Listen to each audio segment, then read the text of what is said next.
Hello everybody, it's MxRheyRhey and welcome back to another Watercolor Wednesday.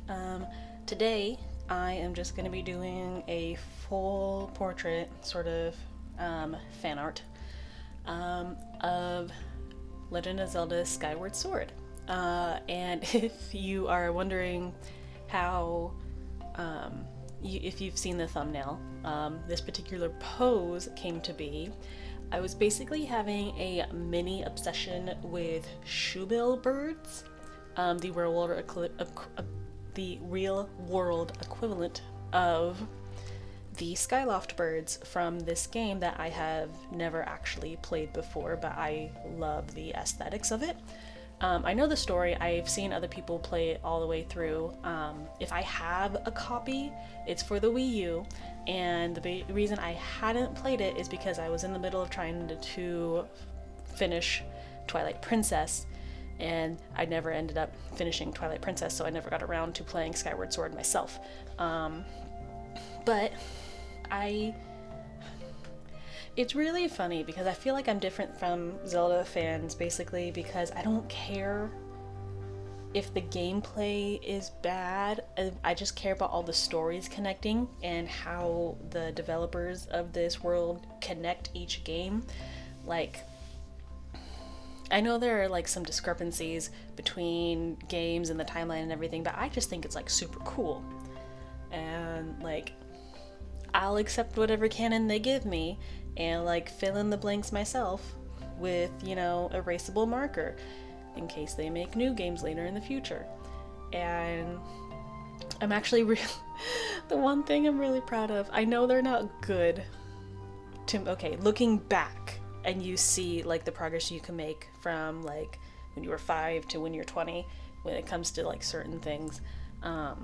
I'm not the best at drawing hands, but I'm glad I attempted it for this piece. I guess that's the word, because sorry, I got distracted by my cat. Because I typically would be the type of person who would literally avoid drawing hands by always having them behind their back or in their pockets. Proportion is still on the fence for me, but considering I actually drew the hands and they look like hands, to me, I find that a big accomplishment, especially since like the hand gesture is a big part about the piece. But yeah, shoebill birds. They are very big and they're technically storks, and I just thought it was funny. The number one image you find when you search for these birds online is the very menacing, like head down, eyes forward, like glare that this bird gives the camera. And I was like, that would be so funny if Link's Skyloft or Skyloft bird. Is there a name for those? I cannot remember at this point in time. But like if the birds from Skyloft, like his in particular, stared at him that way, because they have that kind of bond, don't they? Like you get it's like an airbender with their flying bison. They choose each other as a child, and then you grow up, so you have this sort of like best friend sibling dynamic. Actually, that's also kind of like Avatar, except you have to be an adult to get your dinosaur pterodactyl bird to screech at you. But yeah, so like they like chose each other, so they have this like, oh my god, why are you like this sort of bond. But this is a giant bird, and birds, no matter what, I see as like modern age dinosaurs, so it can hurt you. And he will hurt Link if he has to, so that's why like he has the gesture of like, whoa, okay, like it's fun and it's funny. So I'm really glad that I got to draw the hands. That's where that whole thing was going. I went full circle, yay. I didn't learn any facts about shoebill birds. I was just looking at pictures of them in like different ways, and I find them really interesting. Like, no, I have no facts over them. I don't know where they originated. I don't know what they do. They're a stork. I know they got long legs, so I assume they do a lot of like fishing with their beaks, like most birds with big beaks do. But yeah, I don't have a story for this. Once my sketching is done, I actually get into my Stuart Semple, that's the word, yes, name, not word. I lost my fidget toy. Okay. So once this sketch is done, which it kind of almost is, I get into my Stuart Semple watercolors.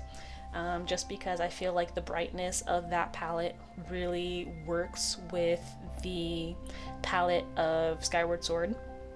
And really you can work with like any palette to get the kind of colors that I'm using, but I figured there'd be less blending to do with colors this bright, and then I just, you know, like lighten them up with more water if need be. I'm also getting really good, you'll see later when I'm actually doing the painting, with layering things and like waiting for things to dry so I can layer them at a different time. Or maybe I'm just using good quality watercolors and they're not like bleeding through each other. That doesn't really make sense because there are a lot of colors I use on top of like its same color just to like deepen the saturation. But yeah, I'm gonna go get my fidget toy for a second. Just where'd it go? There it is. Yeah. I found it. Oh great, there's just, I gotta sweep, don't I? Jeez, gross. Okay, well, at least it's just all of my allergies that are on this thing. Okay. Wow, that is a very bright pink. I really wish I can use that, or I wish I can give myself an opportunity to use that. It's a very bright pink. I don't believe it's the pinkest pink, otherwise it would have said so on all of its, you know, labeling with the box and the label that it gives you. But it just says pink, so I assume it's a very bright pink. But yeah, I use very simple primary colors for most of this. Actually, all of it, really, now that I think about it, and I only really do the mixing when I need, like, darker colors, or I just really even just use, I'm pointing, and you can't see that I'm pointing, that purple in that large reservoir at the bottom. That's dried from a previous project that I cannot remember at the time what I was using it for, but I used that purple for something and I liked the purple, so I kept it in the palette. This palette is actually really nice. Like, it's plastic and everything, but I didn't need to like sand it down or scuff it to get all the colors to stay. It's a very nice palette that I can use, and nothing beads. Like, it's just all the watercolor flows within each other. It's really, really nice. So okay, I guess I needed to put in a few more faint details just for myself. Yeah, because a lot of the line art for this piece is really just the sketch. And then, wow, I'm going. I really do try to get all of what I do in one take. So, but I don't want my videos to be like super long and boring for everyone. So if anything is over 30 minutes, that's because it has a lot of information for me to give. If it's like, this one is just under 20 minutes, and that is because if I make this go any faster, to me it looks bad if I do that. Like, if I go any faster than like ×6 speed, that's not really an I'd have to customize an option for that. If I have to go any faster than like 6 times the speed of the original video, it must be because whatever I'm painting is very important to my process, but it's like so long that like just having it at like twice the speed or 4 times the speed is just, why are you showing every single detail? But I like showing every single detail. That's like how, for those who just like to chill out in here, it's not that big of a deal. But for those who like to see the whole process and like, okay, well, they did this and then that bled into this, and then like the step-by-step process, even though I'm not talking about my process fully, that's what my editing style is for. Just like, I want to show everything as much as possible. I take out like long, awkward pauses, but that's pretty much it. But yeah, so the fun part, the painting of all of this, was really the easiest part. The hardest part was making sure the hands looked like hands. Other than that, the skin tone was easy. It's actually probably almost the exact same blonde as the hair, but I darken it later. The sketching lines is part of the line art, so I was really nice that I didn't have to do a lot there. So, quick little segue, since I'm in the middle of the video, and if you're this far ahead, you're obviously kind of invested in what I'm doing. Little reminder, I think I said that in the beginning, I have a Patreon page where I will probably have this scanned and set as a print for any kind of reward for this month for those who follow me for my art side of my Patreon. The link for that is in the description. If you are also a fan of video games, I also have, well, the same Patreon for my video game side. I am a game designer, and I am currently starting a new game project. If you are interested in story-rich genre of games, I have all of like my behind the scenes and like not how-tos, but a lot of like the story and behind the scenes and progress updates there as well. Another thing that I have is an Etsy shop where I sell watercolor prints that you see me paint on here, and as well as acrylic fluid, canvas paints, like original canvas original canvas paintings of acrylic fluid paintings. A lot of it is pride art, just really a lot of fun with colors, and a whole bunch of different things I'm going to be trying out within this year and, within my career as an artist.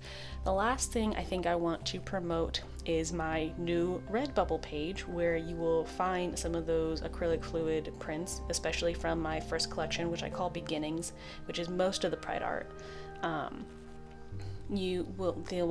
I scan them and set them to my Redbubble page in case you liked the design but didn't want a painting, but more like, coffee, travel mugs, or a notebook, or things of that nature, as Redbubble likes to do. So I don't know how to promote myself. It's not something I'm really comfortable with doing as of yet.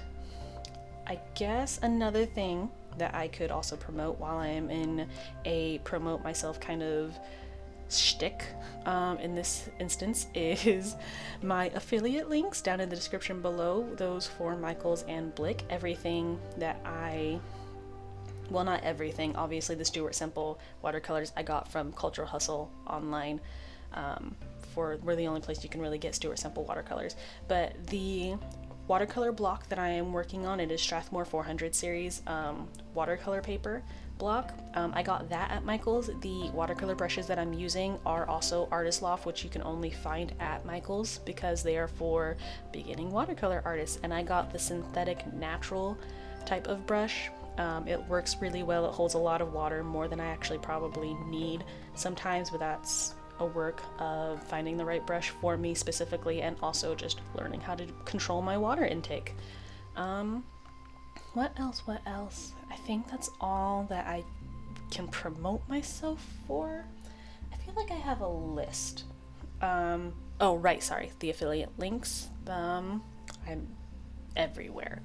The affiliate links down below are Michaels and Blick art supplies.